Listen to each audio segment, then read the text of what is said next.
Atlas vous donne rendez-vous.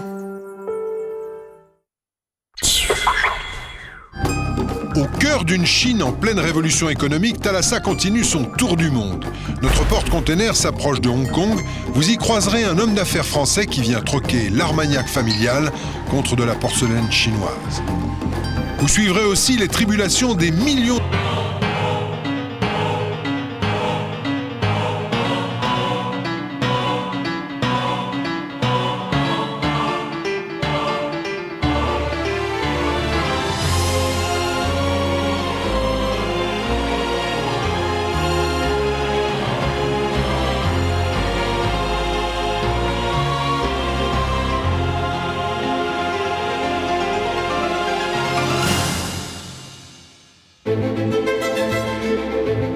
Les boiseries du XVIIIe siècle, c'est la spécialité de Guillaume Féot. C'est une boiserie qui date de 1780 à peu près, qui a été commandée pour un des hôtels de la place de la Concorde, l'hôtel de Talleyrand, typique de ce qui se faisait à cette période-là dans les très beaux bâtiments. Pour ses clients, cet artisan d'art parcourt le monde à la recherche des pièces les plus exceptionnelles. J'aime beaucoup le décor avec des espèces d'ailes de chauve-souris, là c'est très rare ça. Il y a de quoi faire quelque chose de beau.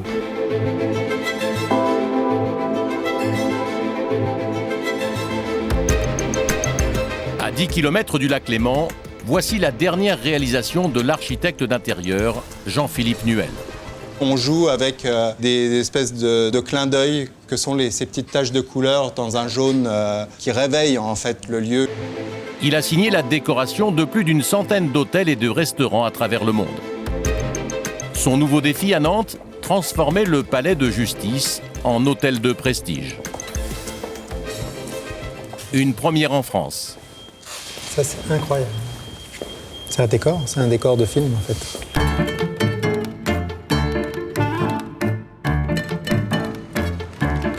Sur l'île de Murano, près de Venise, on travaille le verre depuis le XIIIe siècle. Marco Mencacci est designer. Il fait fabriquer ici par des maîtres verriers les vases qu'il dessine. Le début de collection, c'est toujours stressant, oui, un petit peu, parce qu'en fait, je ne sais pas où je vais arriver. Je sais d'où je pars, mais je ne sais pas où j'arrive.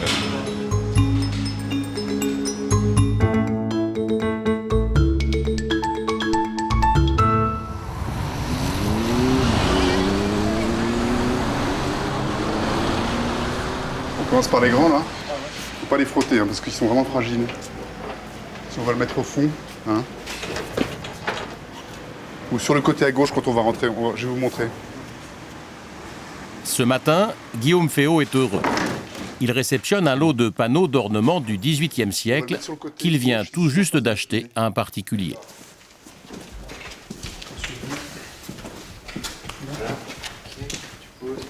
Attention.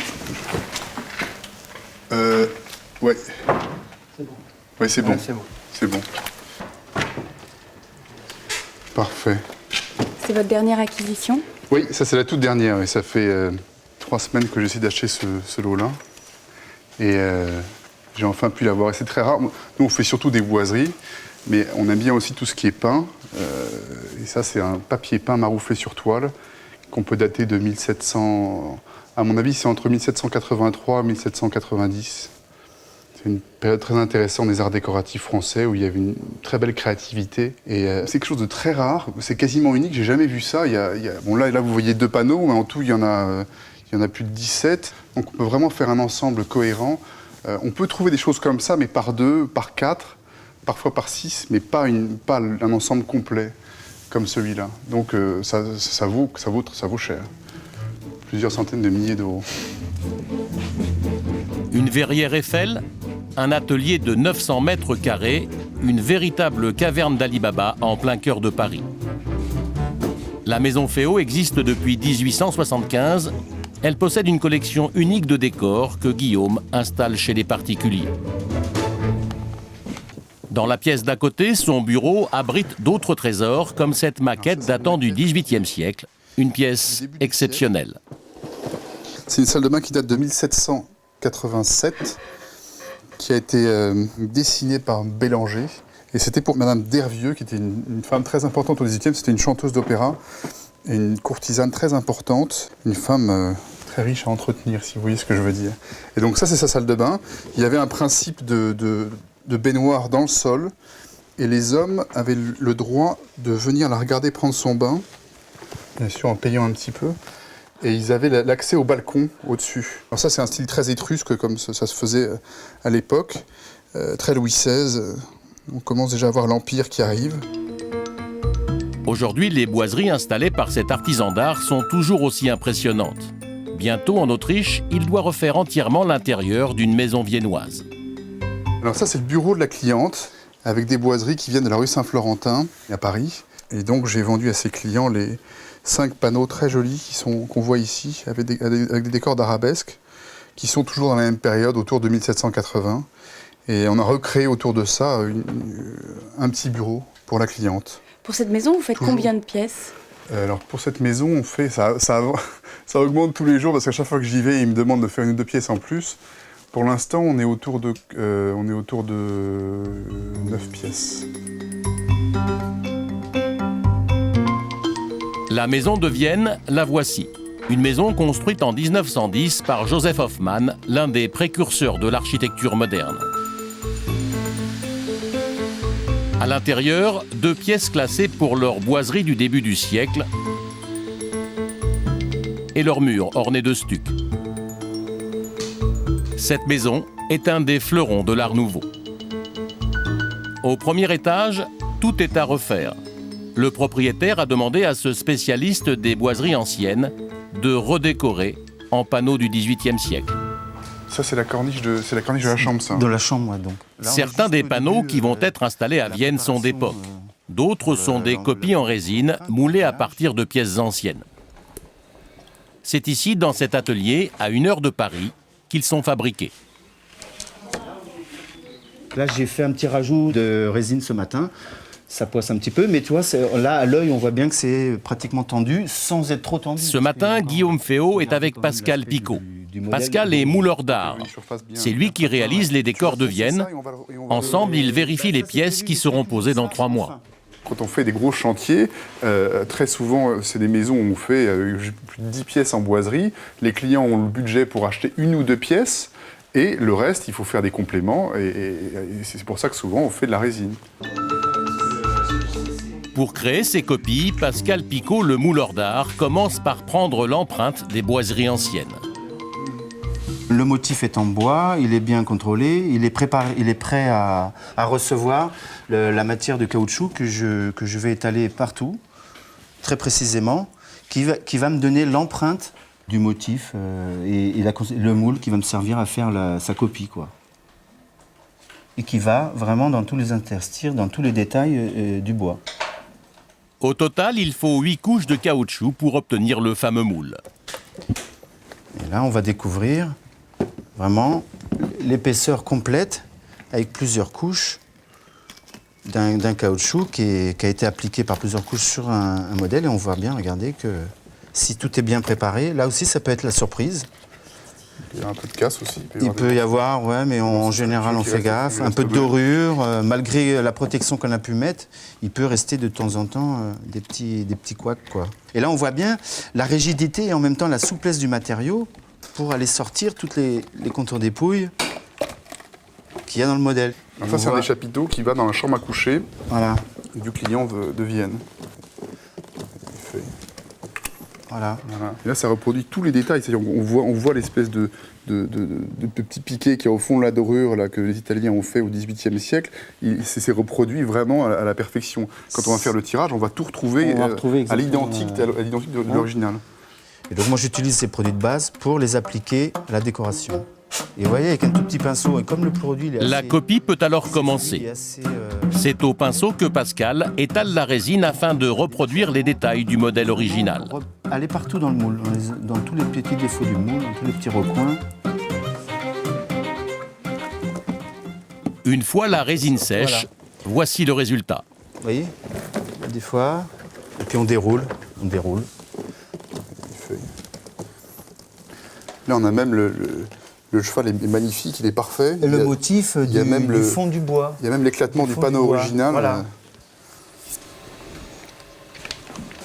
Mais vous êtes à la fois artiste et un peu faussaire. Le client est toujours au courant, on n'est pas là pour... On ne vend pas du faux. On ne vend pas du faux, c'est-à-dire qu'on est là pour faire de la déco et de faire du décor.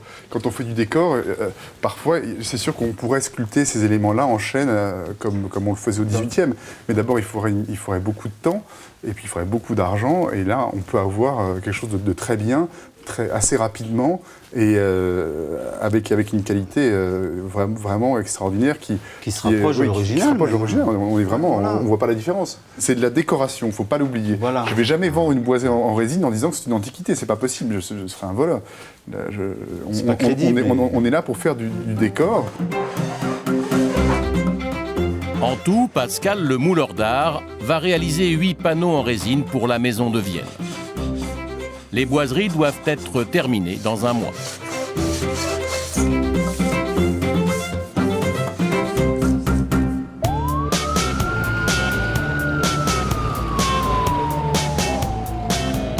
Huit jours plus tard, Guillaume Féault est à New York pour faire le tour de ses autres chantiers. Direction le quartier le plus chic de Manhattan. C'est ici qu'habitent la plupart de ses clients. On est sur Park Avenue, et là on est en face d'un très bel immeuble très connu, c'est le 740 Park Avenue, qui est l'un des plus beaux immeubles de New York, où il y a une concentration assez énorme de clients. C'est un immeuble où même quand on a l'argent, c'est très difficile d'y acheter un appartement, et c'est vraiment de loin parmi les plus beaux appartements de New York. Autre lieu, autre style, sur Park Avenue, le spécialiste des boiseries affectionne particulièrement les townhouses, ces petites maisons de ville. C'est typiquement les townhouses que j'aime bien, ce sont des maisons qui sont très étroites. Il n'y a pas plus de 2 ou 3 fenêtres en largeur, et c'est assez haut, ça fait souvent 5-6 étages. Et je trouve qu'il y a des jolies architectures, c'est très sympa. Je pense que ça change un petit peu de tous ces grands immeubles de New York, et ça a beaucoup de charme. Là encore une qui est sympa, avec une très belle corniche, Louis XVI là-haut, des belles consoles sculptées. Il y aura des beaux volumes. À mon avis, il y a au moins 4 mètres sous le plafond au premier étage.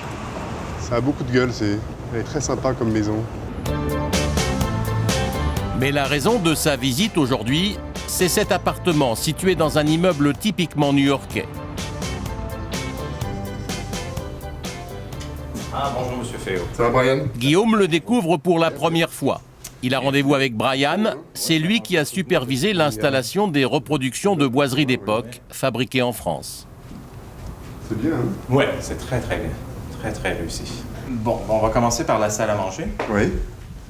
On a des 6 mois après la pause, il y a encore quelques problèmes à régler. Bon, les miroirs ont été craqués quand on a posé les appliques. Oui, quand ils ont dû serrer un peu fort et ça a cassé. Oui, et puis c'est la chaleur de l'applique quand on les a allumés qui a réellement fait craquer. Craquer ça. Ouais. Oui, ça a bien cassé là. Ouais. Et puis ils ont cassé de la même façon, ils ont le même pattern. La même craquelure. Ouais, les deux. Les miroirs viennent d'où, Guillaume? Ils ont été commandés à Venise pour qu'on ait l'impression que ce sont des miroirs anciens en mercure. Mais ils ont été vieillis à l'ancienne avec des techniques traditionnelles italiennes qui donnent l'impression d'avoir une vieille usure et une patine sympathique. Donc là, on est où, dans quelle pièce? Là, c'est la salle à manger. Donc c'est une pièce qui était faite à partir d'éléments anciens qu'on a moulés. C'est des grands palmiers que j'ai récupérés dans une vieille collection et qu'on a récupéré pour faire un décor Fantaisie, exactement. Et le parquet, il n'y a pas de problème? Non, les parquets vont très bien. Évidemment, il faut qu'ils soient cirés, oui. Mais non, vraiment, ça va très bien. Guillaume, vous disiez, c'est un parquet que vous avez posé? Oui, c'est un parquet Versailles qu'on a posé, qu'on a fourni nous-mêmes. Il est chevillé à l'ancienne, il est usé un petit peu comme un parquet 18e. Mais les parquets 18e sont quand même devenus de plus en plus rares et ils coûtent très très cher. Et on a du mal sur des grandes surfaces comme ça à être uniforme, donc on préfère mettre des copies vieillies à l'ancienne. Un parquet comme ça, une copie, ça coûte combien? Ça coûte autour de 250 € du mètre carré. Et l'ancien, ça coûterait combien? L'ancien, on est dans des budgets beaucoup plus importants, parce qu'en ancien, on est plutôt autour de 1000 € du mètre carré. C'est beaucoup plus cher. Au total, 850 mètres carrés, dont 6 pièces, décorées dans des styles très différents.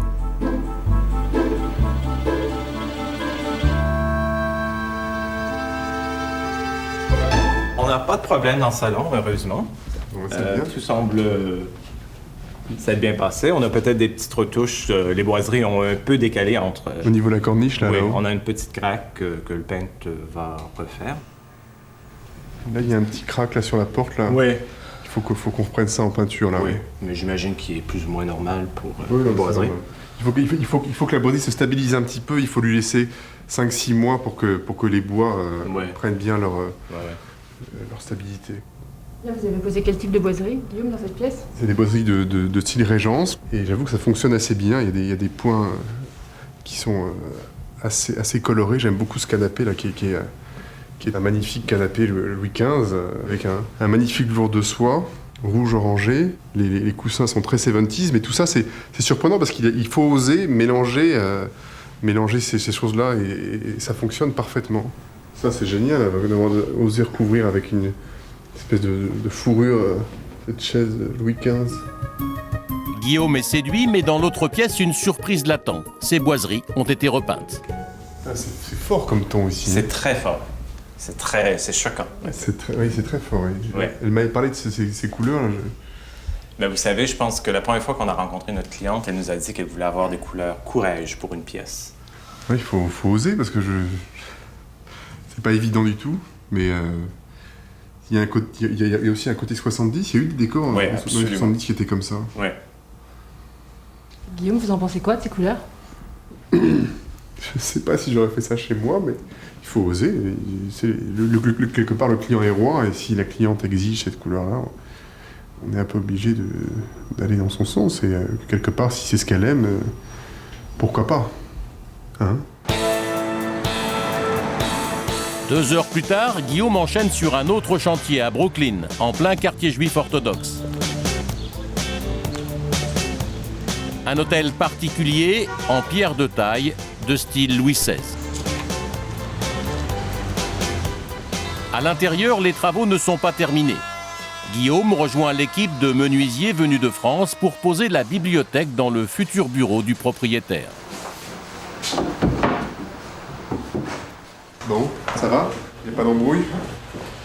Il y a encore un petit bout là, au bout de la corniche, non? Oui, une moulure en haut, une moulure en bas. Voilà. Elle est là ou? Non, elle est stockée ailleurs, dans l'emballage. Ok. Tout est en acajou, là, c'est ça? Oui, un acajou massif, oui. Style... Fin Louis XVI, début Empire. On est dans les années 1780, à peu près. Ça, c'est un bout de la corniche. Ça, c'est un morceau de la corniche. Alors, c'est là où il manque des éléments. Il y a encore une partie ici qui vient là. Il y a une doucine qu'on va rajouter là. Allez, voilà. Ça, c'est les éléments qui manquent. Donc ça, c'est la doucine du bout. Ça, c'est un très joli modèle qui a été dessiné par un grand décorateur des années 50 qui s'appelle Grand Pierre. Et il a dessiné ça pour la boutique Christian Dior, avenue Montaigne. Voilà. Donc c'est après un modèle néoclassique. Il s'est inspiré, à mon avis, d'éléments anciens. Et ça se retrouve en plein Brooklyn 50 ans plus tard. Exactement. Cher Guillaume, bonjour. Le créateur des lieux, c'est Robert Couturier, un des rares décorateurs français installés à New York. On va là-haut. C'est encore un petit peu brillant, enfin, tout ça va se radoucir avec le temps. On va adoucir le doré aussi. Oui, ça, il faut le patiner. Beaucoup trop brillant. Aujourd'hui, avant de livrer la maison au client, Guillaume Féot vient inspecter les copies des boiseries d'époque qu'il a fait poser. Direction, la chambre des propriétaires. Est-ce que ça vous plaît déjà? C'est magnifique, oui. Et ça plaît surtout aux clients, ce qui est important. Je pense qu'il n'y a pas grand-chose à dire. Si on a deux petits problèmes. Oui. Ils n'ont toujours pas installé les poignées, mais les trous sont faits. Mais ici, ils n'ont pas été préparés. Il n'y a pas les trous. Non, il n'y a pas des trous. D'accord. Donc ça, il faut que ce soit fait. Ok, je vais demander à Franck de venir. Voilà. Donc là, il y a toutes ces chemises. C'est assez étroit pour mettre des chemises. Oui, bah, c'est assez curieux. Il m'a demandé d'avoir cette dimension particulière. Je crois qu'il y a des chemises qui sont plus étroites que d'autres. Il a une manière de les plier différente. Donc c'est du sur-mesure. C'est vraiment du sur-mesure. Ouais. Sinon, rien d'autre. Non? Non, c'est sympa. Hein. J'aime bien cette couleur, c'est très joli. Joli. À l'étage en dessous, les salles de réception.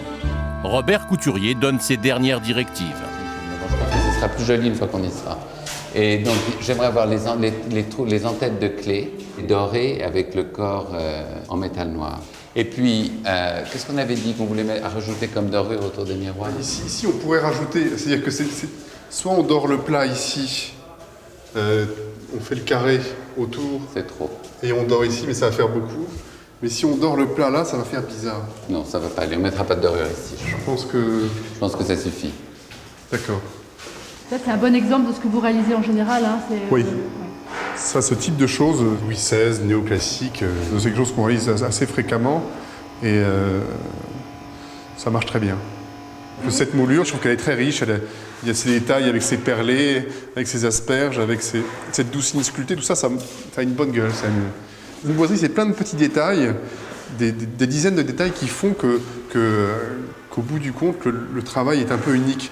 Les Américains savent faire des boiseries, ils en font beaucoup, mais ils n'ont pas tous ces petits détails et nous, on a vraiment une énorme différence par rapport à ça. C'est un petit bout de la France en plein Brooklyn, en fait. Exactement. Demain, Guillaume part pour Baltimore. On lui a signalé un lot exceptionnel de boiseries de style Louis XIV qu'il espère bien acheter.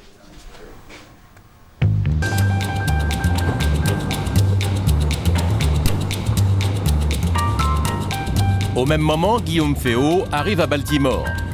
Il a rendez-vous avec une Américaine propriétaire d'un lot exceptionnel de boiseries de style Louis XIV. C'est une boiserie qui vient d'une très grosse collection. Elle a été remontée sur la 5e avenue il y a plus de 100 ans. Elle a été installée là-bas en 1896 pour un monsieur Whitney, et dans une salle de bal. Et elle serait du début de l'époque Louis XIV. C'est un décor qui est en chêne et or, ce qui est assez rare. On appelle ça la capucine. Donc j'ai un peu hâte de voir ça. Elle demande un prix hallucinant. Quel prix? Elle demande 2 millions de dollars. Ça peut paraître fou, mais c'est pas pour ça que je vais pas me dégonfler, parce qu'il y a des gens qui parfois commencent avec un prix très très fort et puis après qui deviennent plus raisonnables, et avec le temps on peut arriver à conclure les affaires comme ça. Vous en voulez combien, vous? C'est quelque chose qu'on pourrait essayer, dès que je pourrais essayer d'acheter autour de 150 à 200 000 euros.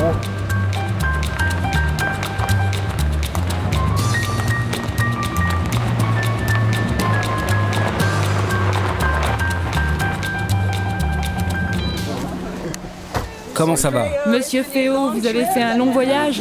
Oui. Guillaume Féault est reçu par Madame Lasveau et sa fille. C'est dans cette grange que les boiseries sont stockées. L'expertise peut commencer. Ce sont les boiseries que vous avez vues sur la brochure.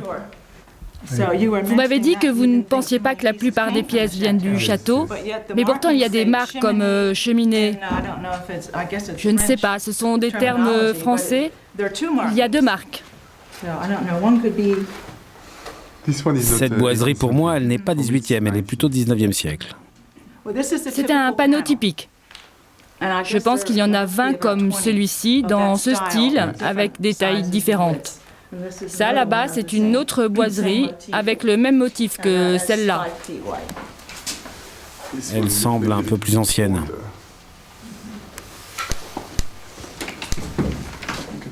J'ai 2 garçons qui peuvent vous aider, si vous voulez. Non, non, ça va. L'arrière est mieux. Bien, bien mieux. Ok, good.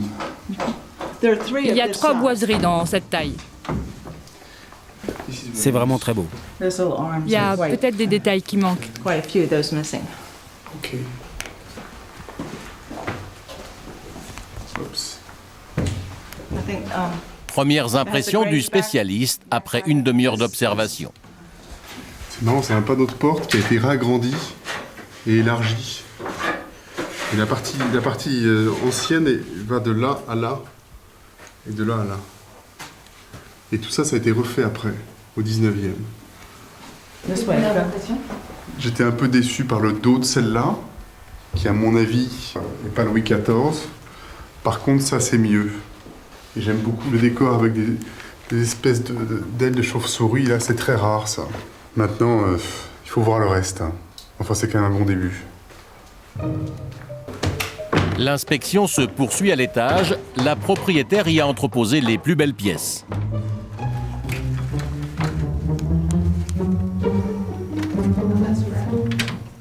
Pour dater ce décor, Guillaume va regarder systématiquement l'arrière des panneaux, à la recherche d'éventuelles traces d'outillage mécanique.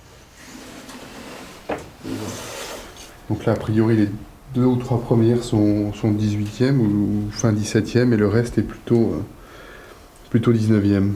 À quoi vous le voyez exactement? Le dos est beaucoup plus plat. Ça a été, on voit que ça a été fait par des machines plus récentes. C'est tout lisse. Donc ça, c'est fait avec des machines qui ont apparu à la fin du 19e. Donc là, il n'y a pas de doute, ça ne peut pas être 18e. De cette taille, il y en a 5, 6, 7 ou 8? Oui, il y a 3 panneaux comme celui qui est en bas. Les 3 grands panneaux incluent celui que j'ai vu en premier. Il y en a un en bas et 2 en haut. Ok. C'est quand même un lot où il y a pas mal de bois quand même, comme on dit. Dans notre métier, il y a quand même pas mal d'éléments, donc on peut faire pas mal la possibilité de faire des grandes pièces, une grande réadaptation. Parfois on est à court de panneaux, on n'en a pas assez, mais là c'est pas le cas. Et ça devait quand même un bel ensemble. Là vous avez des grosses consoles qui supportaient un balcon, et ça aussi c'est fin 19e, ça se voit tout de suite. Il y a des détails, des motifs qui sont cassés, non? Oui, je suppose. Vous avez le haut de ces boiseries qui manque, là, non? Oui. Après plus d'1 heure d'examen attentif, Guillaume s'arrête plus longuement sur un des 3 grands panneaux. Ce sont ces boiseries, apparemment, qui donnent de la valeur au lot. Ça, c'est les pièces les plus intéressantes, c'est là? Oui, c'est les pièces capitales, c'est les 3 grands panneaux assez larges qui, à mon avis, sont bons et qui ont été assez peu endommagés dans la réinstallation du 19e. Et ça, c'est quand même pas mal. Vous imaginez déjà des choses, là? J'ai déjà des clients en tête, oui. J'ai un client en tête. Directement, en voyant les boiseries? Oui, parce que je sens qu'il va aimer ça.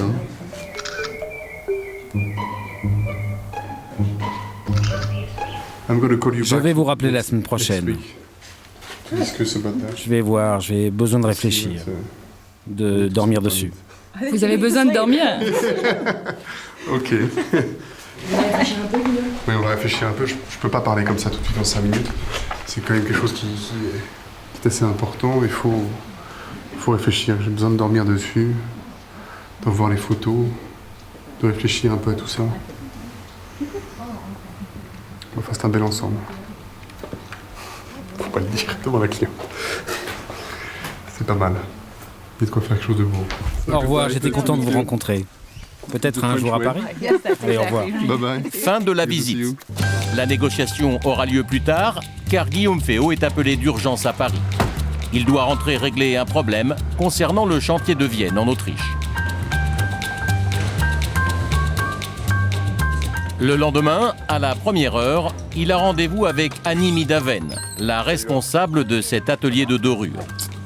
C'est ici que sont peintes les boiseries en résine qui vont être installées dans la maison viennoise.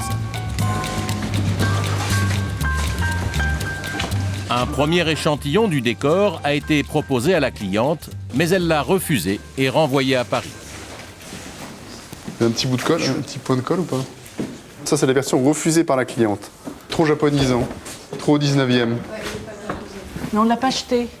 On ne l'a pas acheté. Vu le prix de l'échantillon. C'est-à-dire un échantillon comme ça vaut combien? Ça vaut cher. C'est entre nous. C'est plusieurs dizaines de milliers d'euros.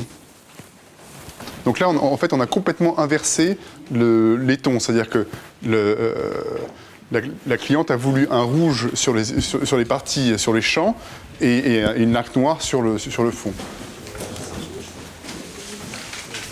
Donc on a complètement inversé la tendance. Même dans les dessins. Même dans les dessins, bien sûr. Là, c'est japonais. Voilà, c'est plus japonais. Et puis c'est un japonais qui est plus 19e avec ces espèces de sapettes là-haut. Moi, je trouvais ça très joli et ça n'a pas plu à la cliente, ça ne plaît pas à tout le monde. Résultat, on redessine un nouveau motif d'après la porte d'un cabinet chinois du XVIIe siècle. Pour les artisans de l'atelier, tout est à recommencer.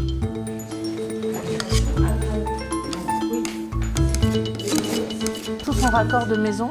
Anne Midaven travaille la laque à l'ancienne.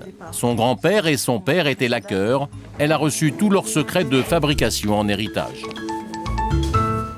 Donc on travaille avec de la colle de peau de lapin. Quand on était tous enfants, il y avait des gens qui ramassaient les peaux de lapin. Les poils servaient à faire du feutre pour les chapeaux et le corps vraiment sert à faire de la colle.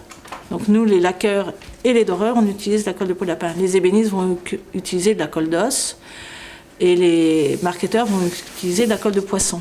Et cette colle, elle sert à quoi en fait Elle sert à faire notre produit de base, notre enduit. Ça fait comme une espèce de mastic pour faire tout le joint entre notre panneau de laque et la structure en bois et en résine. Et après, on va venir faire un filet de laque dessus, puis un filet doré pour faire une finition. Donc ça, c'est vraiment notre matériau de base. Et c'est ce qui fait un peu la différence de cet atelier par rapport à des laques beaucoup plus modernes ou synthétiques. C'est que nous, notre essence de départ, c'est vraiment ce matériau qu'on va pouvoir poncer et qui va pouvoir être d'une douceur absolue.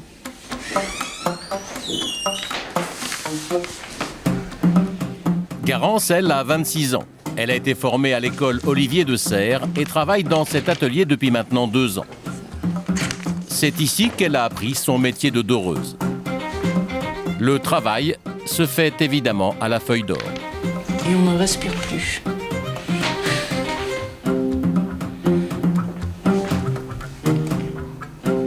Garance applique le métal précieux sur les motifs après les avoir enduits d'une peinture grasse qu'on appelle la miction. On attend que la miction soit amoureuse et de là, c'est comme un décalcomanie, on vient poser l'or. Le stade amoureux, c'est collant mais pas trop, c'est-à-dire que il faut que ce soit suffisamment collant pour que la feuille prenne, mais pas trop non plus pour pas que quand moi je passe avec mon putois, que je pose ma feuille avec mon putois, ça enlève la peinture et que j'ai mon décor qui parte avec. Après, là, dans les trois, dernière étape, la patine. Donc, ils sont en train de le patiner, ce qui va lui donner de la chaleur, comme on voit sur le panneau ancien, avec beaucoup plus de brun.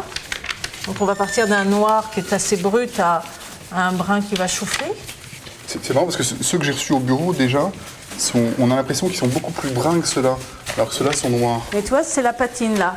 Parce que cette patine, c'est du bitume de Judée qu'on utilise depuis le début du XXe siècle pour faire ça, et donc de quelque chose qui était presque neuf. Ça brunit.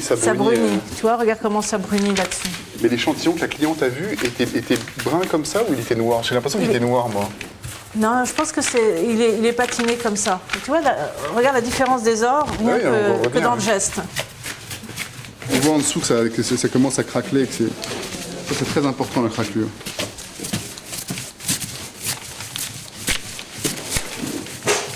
Donc les délais de livraison pour vous, c'est quoi? Voilà, il y en a encore pour au moins 1 mois et demi à 2 mois de travail. Et après, il y a une semaine de transport. Et il y a au moins 3 semaines de pause. Donc il y a encore un peu de boulot. Dans 2 mois, Guillaume Féot part à Vienne installer ses décors. Il espère que cette fois-ci, les nouvelles boiseries plairont.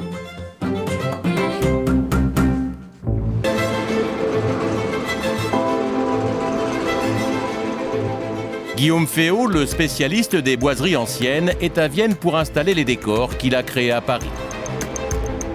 Cet après-midi, il a rendez-vous avec sa cliente. Il profite de son passage dans la capitale autrichienne pour revoir l'un des fleurons de l'Art nouveau viennois, le pavillon de la Sécession.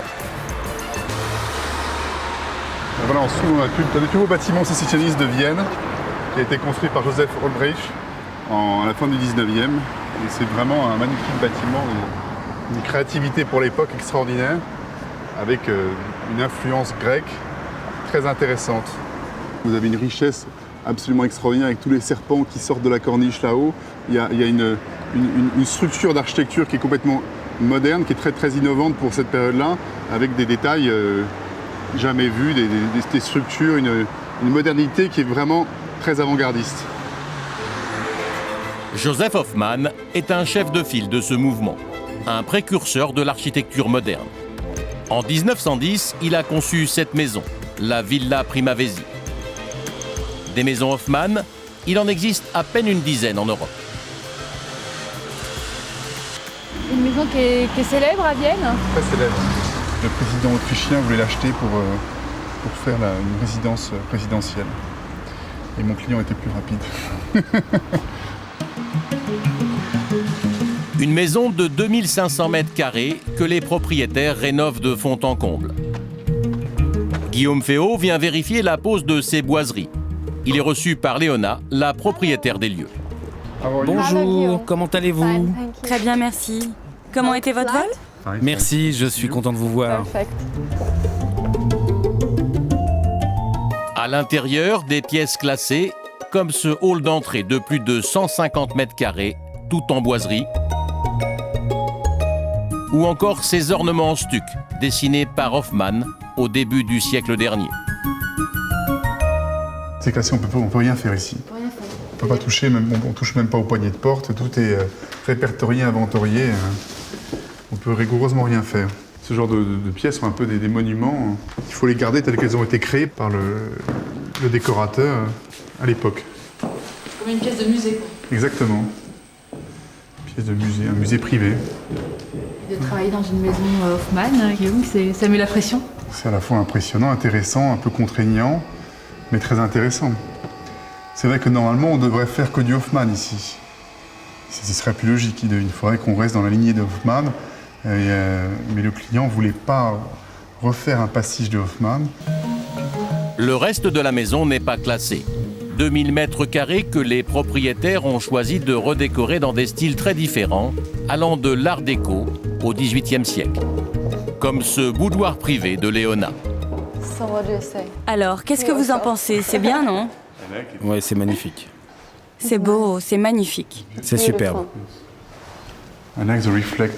J'aime les reflets des fenêtres dans les miroirs. C'est vraiment beau. Oui, c'est nice. Voici les fameux panneaux que Guillaume a entièrement créés à partir de boiseries anciennes dans ses ateliers de Paris. Après 3 semaines de pause, il vient faire un premier état des lieux. La porte est magnifique. Elle est vraiment bien.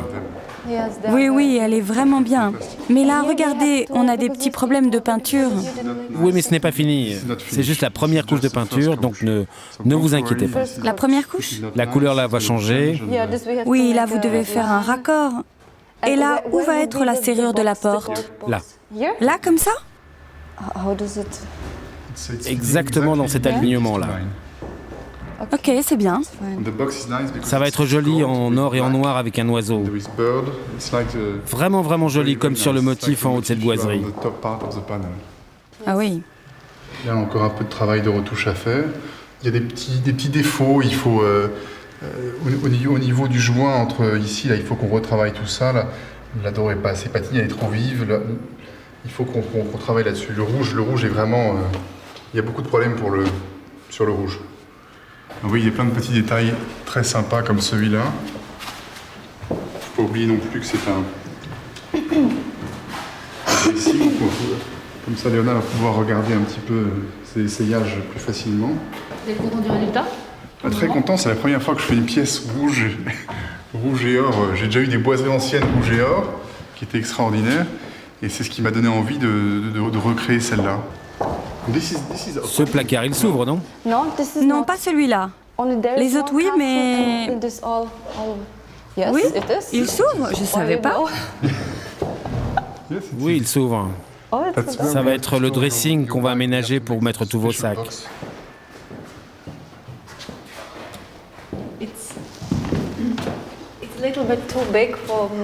Je pense que cela va être un peu grand pour mes vêtements, mais bon.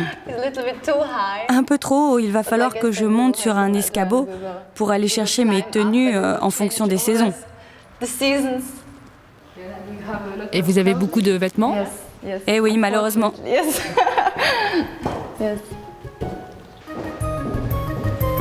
Bonjour. Ça va? Dans la pièce d'à côté, le futur bureau de Léona.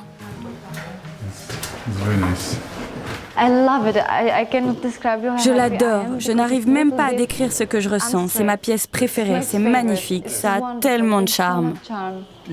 Oui, on a l'impression que cela a été fait spécialement pour vous, alors que ces boiseries ont 300 ans. Là aussi, la cliente a voulu une décoration classique dans un style 18e. Mais contrairement à ceux du boudoir, ici, les panneaux sont authentiques.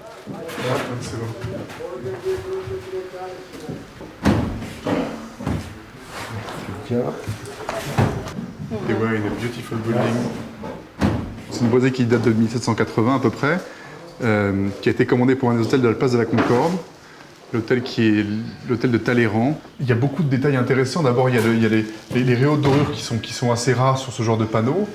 Il y a une composition qui est quand même très élaborée. C'est des décors d'arabesques tels qu'on les faisait à cette période-là.